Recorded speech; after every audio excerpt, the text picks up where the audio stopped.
For this week, I mainly focused on improving the workflow for doing things on the CNC.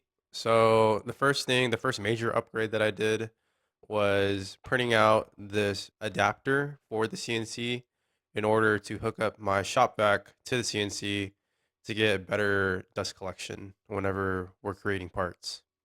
And luckily, Carvera already offered an already modeled adapter, so all I had to do was slice it and print it. Surprisingly enough, it took a while to get the printer back up and running. Maybe I'm a little bit spoiled from my days in an actual like engineering company where they had actual printers. But yeah, like the print that I thought was gonna take maybe a couple hours ended up taking like 12 hours. So yeah, I printed out that adapter, hooked it up to the CNC, and it works. It works pretty good. It works a lot better than the included vacuum on the Carvera.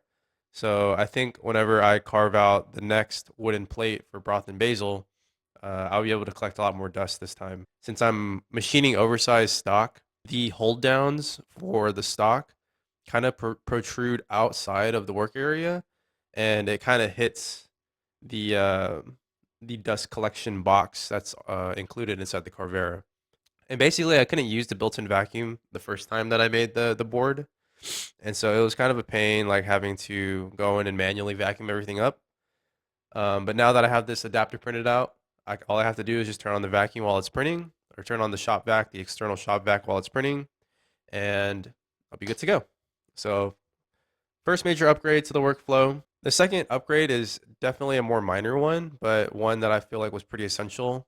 It's printing out this organizer for the current bits that I have loaded into the automatic tool changer in order to track which one is which at any given point.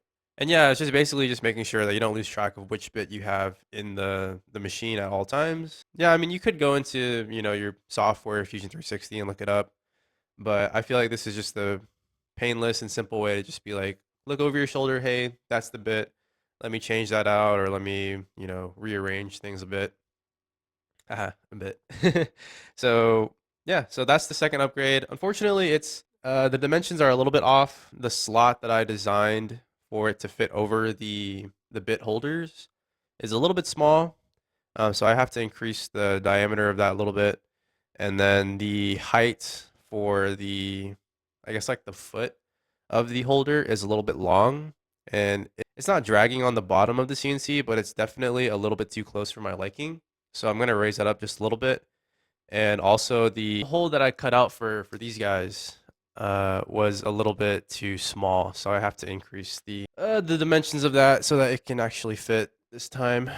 Um, a little bit unfortunate. That print took a while. That print took like 16, 17 hours. So I'm kind of bummed out that I have to print it out again. On top of that, I ran out of filament, so I have to buy more. Right now, I'm planning on buying it next week because next week is when Amazon Prime Day is here. So I'll be shopping hopefully for some good deals. Not only for filament, but for other things that I probably need for the business that I'll be making a list for. So uh, I guess next week for the update, I'll take you guys grocery shopping with me. Other work that I did this week was improving the design for the wooden plate itself. And I think I've gotten it to a point where it's good to go. And I'm basically just shopping around for wood stock right now. That's probably the hardest part so far. The dimensions that I have picked out for the stock are 14 inches wide by 18 inches long. Obviously, not standard, and it's pretty hard to come by. I'm trying to look around to see if there's any places that sell oversized stock and that can also cut it down to size because I don't have like a table saw or like anything to cut long pieces of wood other than the miter saw. I only have a miter saw at home, and even that has like I think it's like a 16-inch or a 6-inch reach. So if I get 14 inches and I need a cross cut 14 inches, it's just not gonna be pretty. It's not gonna be straight. Looking around for this piece of wood is honestly the toughest part so far. And I'm looking at this in the sense of an investment, I guess. I'm looking around for a company that I can work with long term should I need to go back and get more wood from. Because I'm thinking about adding wood to the first product idea for the Raspberry Pi, but I'm not entirely sure if I'm going to go with putting in wood yet, but it is nice to have as an option if I do decide to go that route. Yeah, looking for a wood supplier and I guess like a wood stock cutter. I guess just a woodworker. Looking around for a woodworker would be pretty cool. The last thing that I was working on yesterday was getting the GitHub, getting it started because I realized that documentation is very important. That way you don't lose knowledge. Like for example, with the 3D printer, right? I installed the BL Touch. I printed out the enclosure for it. I played around with all the settings to make sure that it can print well, but that was like 6 years ago, and it took me a while just to relearn everything. I used to be on top of everything, but now I had to relearn everything, go through the forums again, and it was kind of a pain in the butt. And I don't want to have that feeling again in the future, and I know it's going to happen again in the future. So I'm going to do everything that I can to prevent that from happening and to make sure that knowledge retainment is a thing.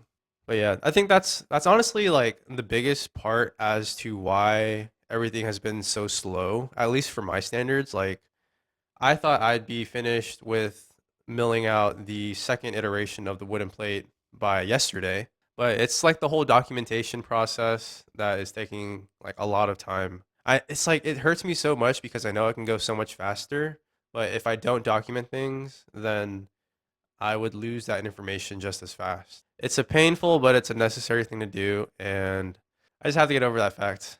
It's gonna take a while. It's gonna take a while. Every day is another step, and we're making progress slowly but surely. But yeah, that's pretty much it for updates this week. So I wanted to talk a little bit about losing the spark. And the spark that I'm talking about is, kind of like that childish spark of spark. that childish spark, that you get whenever you try something out for the first time. You get that dopamine hit of trying something new out for the first time, and you just want to work hard and do your best at it and get better.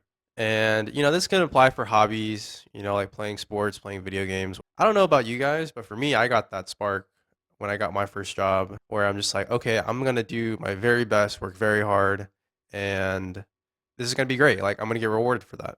Obviously, it doesn't always work out like that. I just wanted to say that it kind of sucks. It sucks that losing the spark in order to be deemed as a grown up is normalized. That in order for you to be a grown up, you have to essentially hate your life. Or maybe not hate your life is the right phrasing.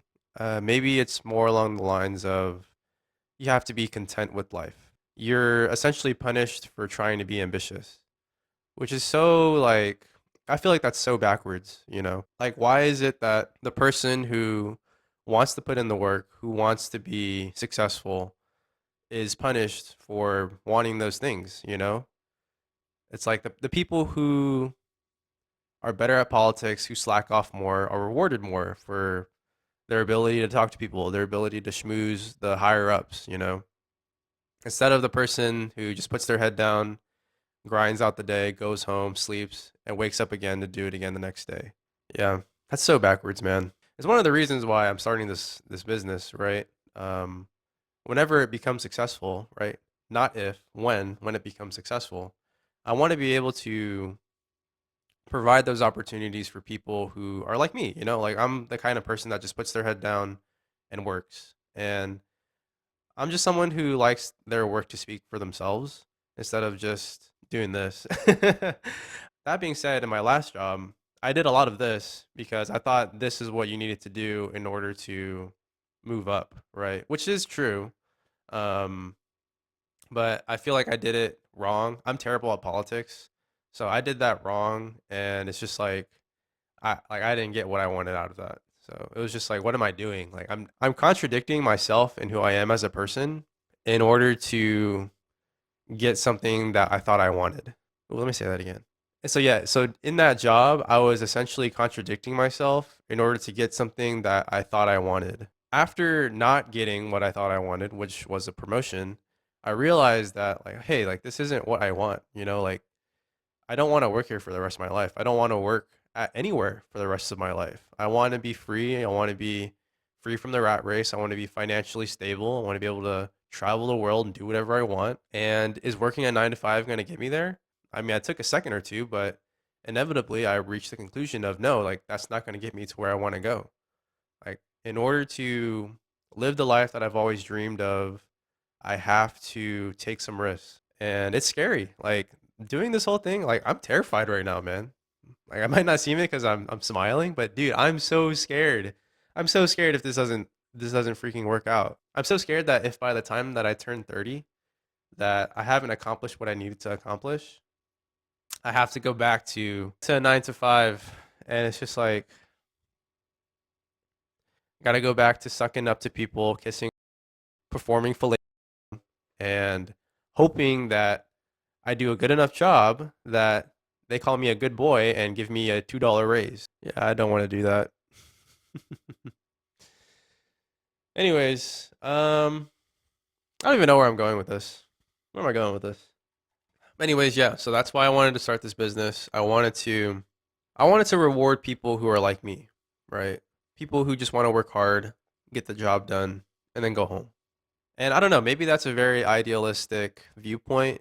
You know, I'm completely new to this whole business building thing. Like, and I feel like every small business owner has this vision or has this intention of creating a better workspace for the people that work with them. And I feel like a lot of times there's just too much to account for to be able to really focus in on that aspect of the business. And I think that's why a lot of times, I think it's almost every single time, like 99.99% of every every big financially giant company adopts a corporate structure is because it's just easier to do it that way. Maybe I'm going to eat my words whenever I get to that point, but I hope that I end up making a successful company and not just a rich company. I just want to be able to create something that can take care of itself and rewards people for working hard. It's so crazy that that's a wish that I have, and it's just not already out there in the world. I wish there was a way that we could create a system that rewards everybody for keeping that spark alive, keeping that childish optimism and rewards people for just simply wanting to get the job done to the best of their ability.